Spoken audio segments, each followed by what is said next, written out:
maybe go at least to some 5 places there and accumulate a distance of at least 50 kilometers. So I call that quest. And for the first time in my life, oh my god, I felt like I'm the only Asian in the train. Everything's so different, right? A different architecture. After the wedding, of course, it's the time my friends, the newlyweds, they're headed all the way towards Italy, and we would reunite the next weekend in Munich for the Oktoberfest. And that signals actually the continuation of my ultradistance in Europe.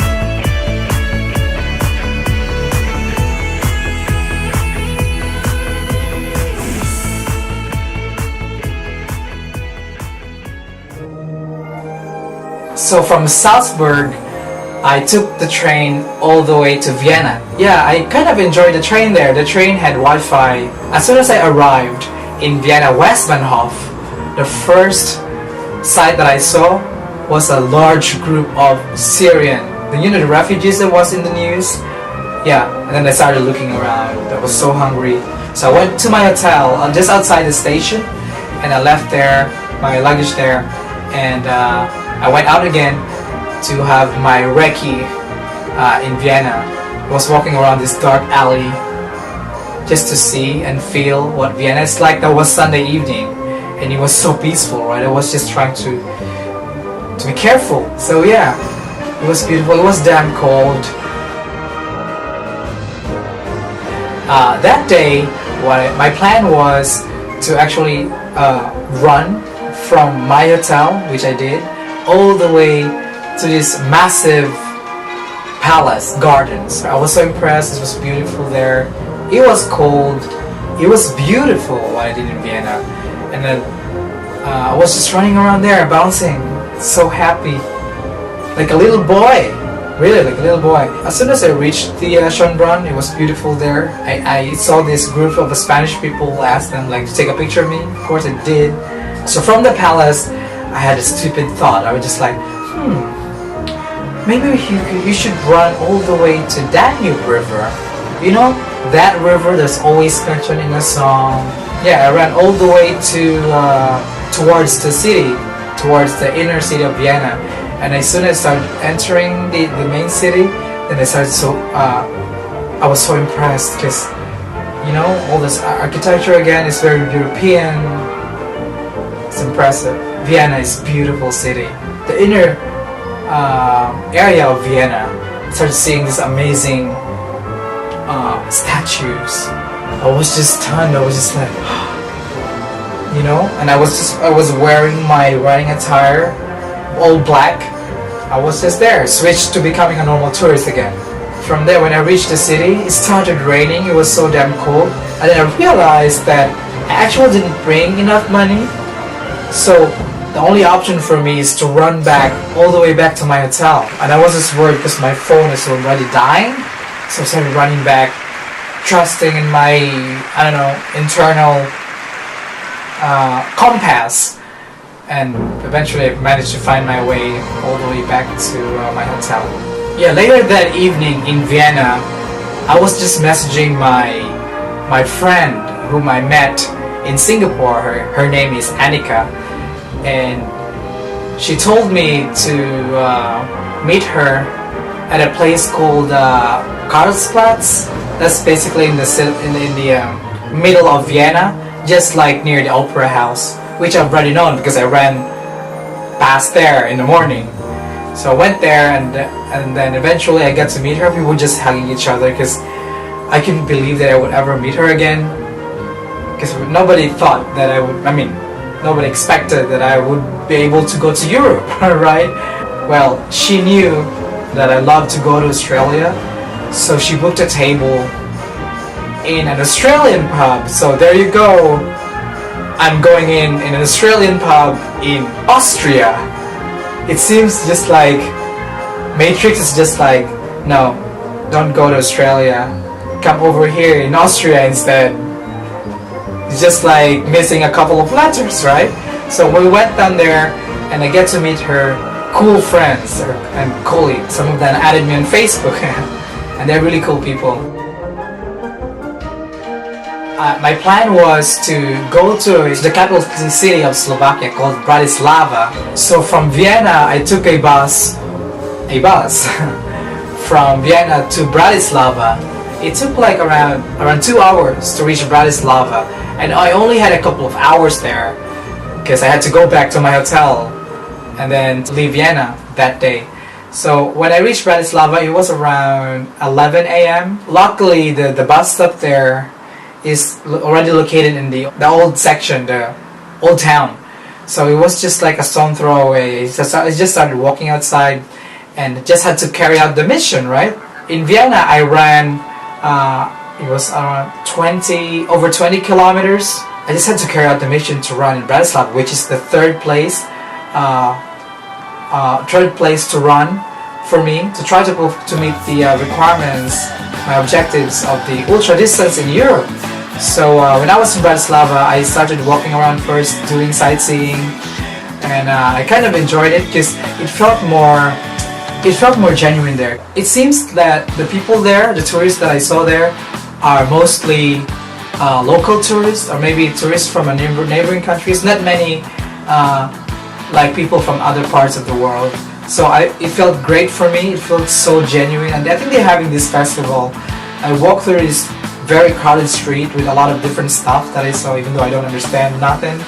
But then I kind of enjoyed it because I really felt like I went to some village, a village that I've never been. So I really enjoyed that. And then they have the castle there, top of a hill, and I just decided not to go there because I have to climb. It looks like I have to climb to get there, but what I did instead is that I started running near my bus stop, near the bus, along the Danube River, and I managed to do I think 5K there. It was so damn hot. It was 28 degrees.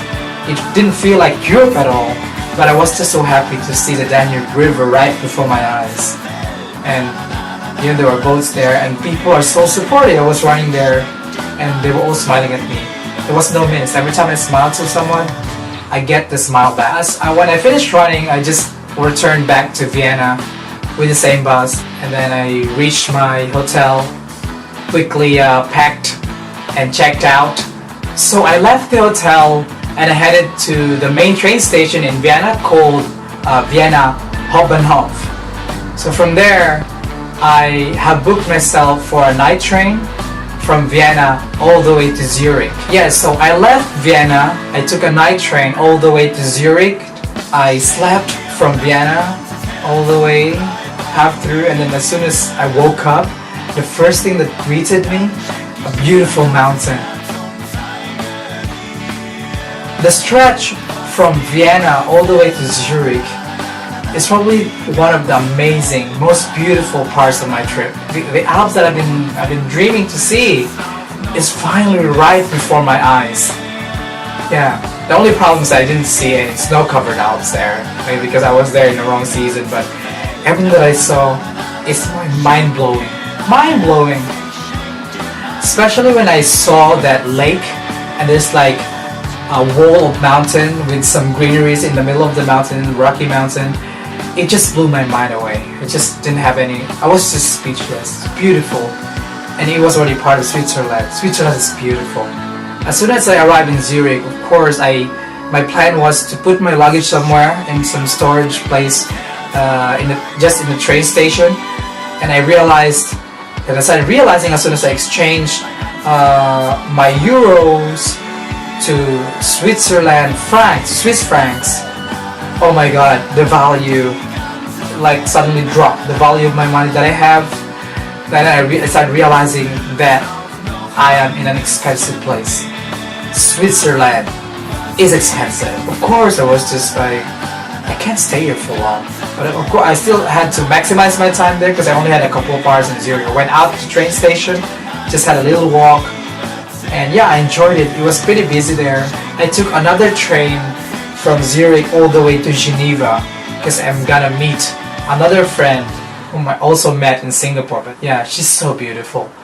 I passed through a few places like I passed through Bern, I passed through Lausanne, and in that area, I was just surprised. There was this one portion that suddenly we found ourselves zooming past this beautiful lake again, another lake in Switzerland, and beautiful mountain. The view was amazing.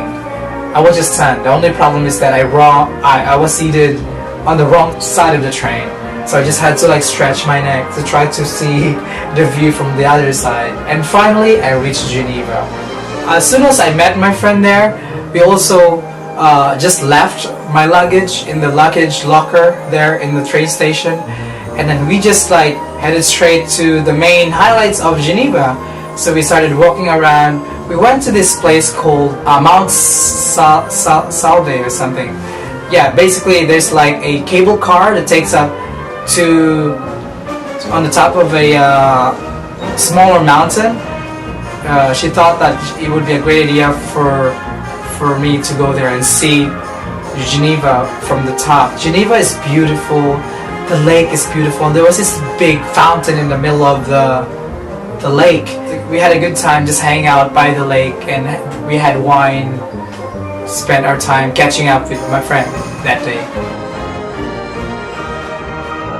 So the next morning I wanted to carry out my plan, which is to run in Geneva, before I head somewhere else. Yeah, but the problem is that I woke up, the weather wasn't really cooperative. So my friend and I decided to go to her workplace and to run from there. As soon as we alighted from the tram, the rain was just too much. I couldn't run because I don't want to get wet, and the rain was really heavy. So I was already in my running attire. I ended up just walking in the city, So yeah, that's what happened. I failed to run in Geneva, and I failed to carry out my mission. It's in Switzerland. The next place that I went to is Paris. So Paris, I actually didn't plan to go there. I originally planned to go to the Alps. There's this place where I could see some mountains and spend another day there and then go back to Geneva, but instead I had a friend whom I also met in Singapore who messaged me and invited me to come over to Paris. She told me that Paris is just like 3 hours away from Geneva. So I was just like, yeah, based on the weather that I've already experienced there, I just thought that I want to give it a try because it's Paris, it's a big city, right? So I checked. I managed to book a train all the way to Paris. I was just mind blown with the fact that I arrived there in just 3 hours. But if you look at the map from Geneva to Paris, it's so damn far. The train that I took from Geneva to Paris is one of the fastest trains that I've ever been on. Yeah, it was just so damn fast, and I started enjoying the landscape of France. When I was in the train, I could not believe that I was already in France. Oh my God, France! Who knew that I would be here, right? I didn't see it coming at all. Not even in my itinerary. There's no France there. So I arrived in Paris, train station there, and suddenly everything is French. Of course, it's France. My friend met me. I just can't believe that I get to meet her again. Yeah.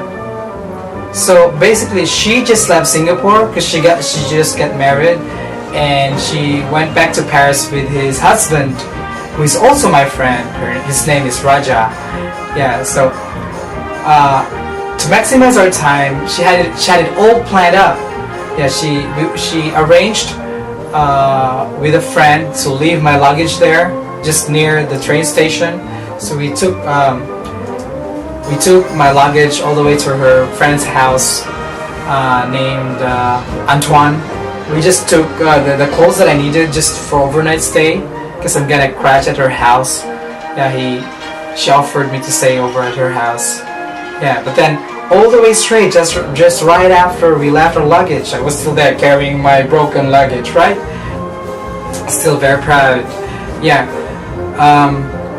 We started heading towards the main highlights of Paris, and oh my God, I could not believe myself that I am in Paris. Like, I wanted to cry, but I cannot cry because I was just so overwhelmed with joy, and I don't know, I'm in shock. I don't know, it was just mixed feeling. Because I've seen that place, but in films, like a lot of times. But when I was standing there right of those places, I was just like, I can't believe that I'm here. It's beautiful. It's beautiful. Paris is beautiful. It's a big city, but it's beautiful. I stayed in a French home, and I'm so grateful that she offered this opportunity to me, because I could never have imagined, I could never have this kind of amazing experience. So of course she knew that I have a mission in Europe. So the next day we woke up early, and we took the train all the way back to the city. She lives like in the outskirts of Paris, like we had to take a train. And for the first time in my life, the phrase, I'm gonna catch a train, is real. Because in Singapore, you don't catch the train, you wait for the train. Yeah. There we have to run to catch the train. And Paris is very interesting because it's very diverse there. I thought that Singapore is only diverse. Try Paris. Everyone is from everywhere. You'll see there, you know, people of all shades. And you wouldn't even know who are the French people. I guess when they speak French, they're French. You wouldn't know. Yeah, but it's different than in Singapore. So the next morning, as soon as we arrived in Paris, we started running from Arc de Triomphe. So we started running there. It was pretty damn cold, and running around Paris. And I ran by the river. It's so beautiful. When I was just running there, I just can't believe that I'm running there. What just happened? She was just on a bicycle, and I'm so happy that she managed to film me actually running by. Yeah, in Paris I managed to earn a distance of 7 kilometers, and that was the point where I completed the 50-kilometer requirement of my Ultradistance in Europe, and I still have one place to go. So from Paris I took a train to Munich. It took around 6 hours, more than 6 hours to reach Munich, and I passed through places like Strasbourg, Stuttgart, I don't know if I pronounce this correctly, until I reached Munich. And it was already evening there, and I arrived in my hotel with my friends waiting for me, and they're all like looking at me like surprised, like how many places that I went in a very short amount of time. Yeah, they thought it was crazy.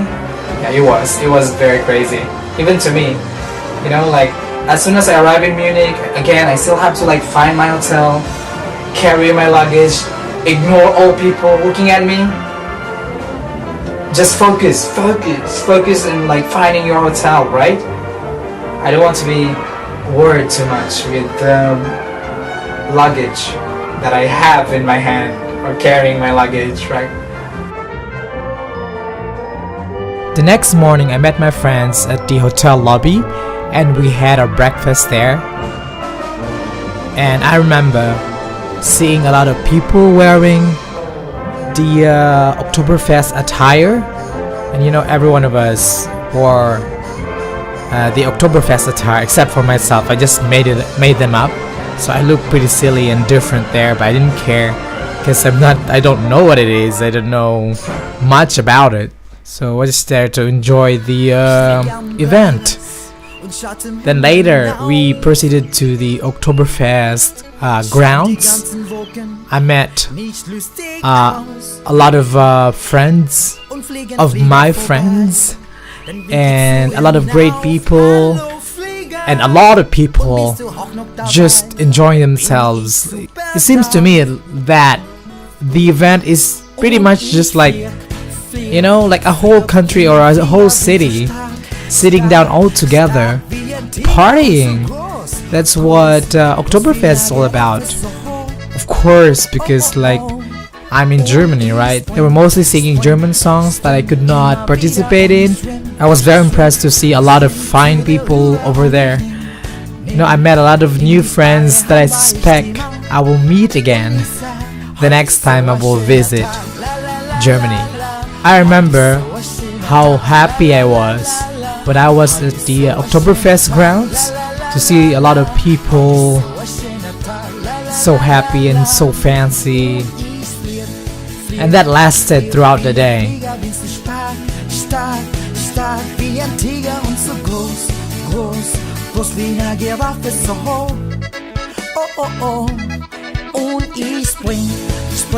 Spring, immer wieder und ich schwimm zu dir rüber und ich nimm dich bei der Hand, weil ich die mag.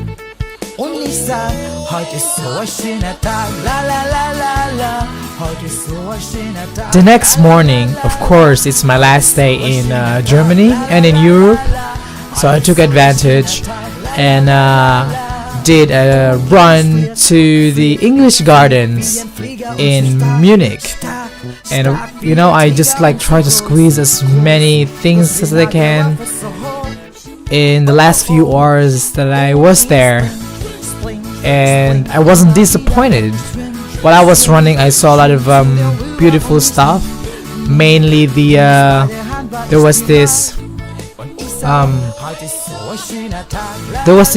fancy parade. I suspect it's something. It's a tradition of Munich related to the Oktoberfest celebration. I saw these beautiful decorated horses and people, kids, ladies and women dressed up in some medieval traditional attire of Bavaria.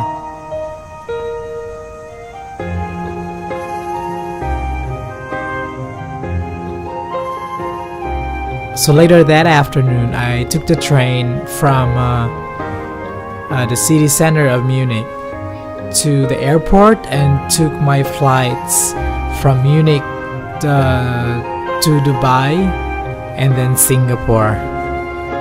I knew that 10-day action-packed trip in Europe that I had would alter my life, and it did. At the moment, I am studying German, and every day, I'm still thinking of the memories that I had when I was there. It seems to me that my heart and my mind are both unified. I can't wait to be back in Europe. I can't wait for my next trip.